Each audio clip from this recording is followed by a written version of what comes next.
আপাতত তুই এখন যেতে পারিস, তোর সঙ্গে আমার সব কথা শেষ। তুমি গো।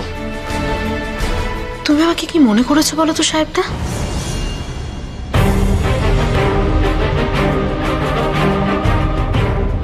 আমি তোমার আঙুলের ইশারায় চলবো? মানে তুমি যখন আমাকে যেতে বলবে আমি চলে যাব, আবার তুমি যখন আমাকে ডাকবে আমি চলে আসবো? কি মনে করেছো তুমি আমাকে? আচ্ছা একটা কথা বলো তো, তুমি আমাকে মানুষ বলে ভাবো নাকি সেটাও ভাবো না? আমাকে নিয়ে এত ভাবিস কেন বলতো? তুই আমাকে নিয়ে এত ভাবিস না, তাহলেই সব সমস্যার সমাধান হয়ে যাবে। কেন ভাবিস আমাকে নিয়ে এত? সেটা যদি আমি করতে পারতাম না সাহেবদা, তাহলে হয়তো আমার এত যন্ত্রণা হতো না। সেটা আমি পারি না বলেই তো আজকে আমার এত যন্ত্রণা। তুমি তুমি আমাকে বারবার অপমান করেছো, বারবার। তুমি আমাকে যে কত অপমান করেছো সেই কথাটা না শুধুমাত্র আমিই জানি। আমি তোকে কোনোদিনও কোনো অপমান করিনি। ইনফ্যাক্ট আমি তোকে একটা বড় কাজের দায়িত্ব দিতে গিয়েছিলাম, তারপর দেখলাম আমার সাথে কাজ করার থেকেও আমার সাথে যাতায়াত করাটা তোর কাছে বেশি বড় হয়ে দাঁড়ালো। হ্যাঁ তাই, আমি তো সেটা অস্বীকার করিনি সাহেবদা। তুমিই ছিলে আমার প্রধান আকর্ষণ। আমি গ্রামের স্কুলে যেতাম যতটা না গ্রামের স্কুলকে ভালোবেসে, তার থেকে বেশি তুমি যাচ্ছ বলে।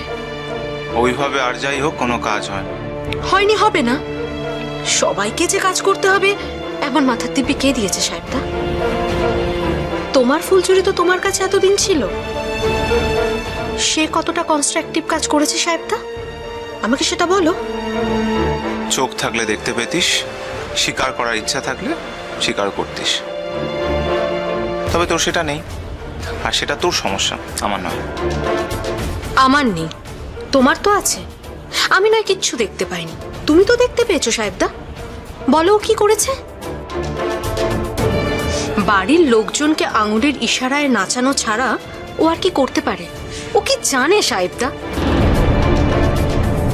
জানার মধ্যে জানে হই হল্লা করে নাচতে আর হুজুক তুলতে। তোর কাছে যেটা নাচানাচি, আমার কাছে সেটা রং বদল। হোয়াট?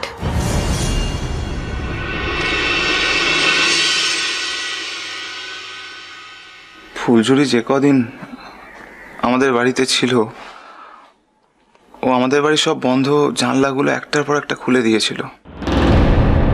যে মিত্তির বাড়িতে আজ অব্দি কোনোদিনও বাইরের আলো বাতাস ঢোকেনি, সেখানেও দক্ষিণা বাতাস বইয়ে দিয়েছিল। হ্যাঁ, আমি মানছি যে তার পরিমাণটা সবসময় ঠিক ছিল না, কিন্তু আজকে মৃত্যুর বাড়ির অন্দরমহলে যে পরিবর্তন, সেটা ফুলঝুরির জন্যই। আমি তো এটা ভেবেই অবাক হচ্ছি সাহেবদা, যার প্রতি তোমার এত টান, যাকে তুমি এখনো মাথায় করে রেখেছ, তাহলে তার সাথে সম্পর্কটা ভাঙলে কেন? কেন এত নাটক? যাও না, যাও গিয়ে ওকে ডেকে নিয়ে এসো। ওর তো কোনো দোষই নেই।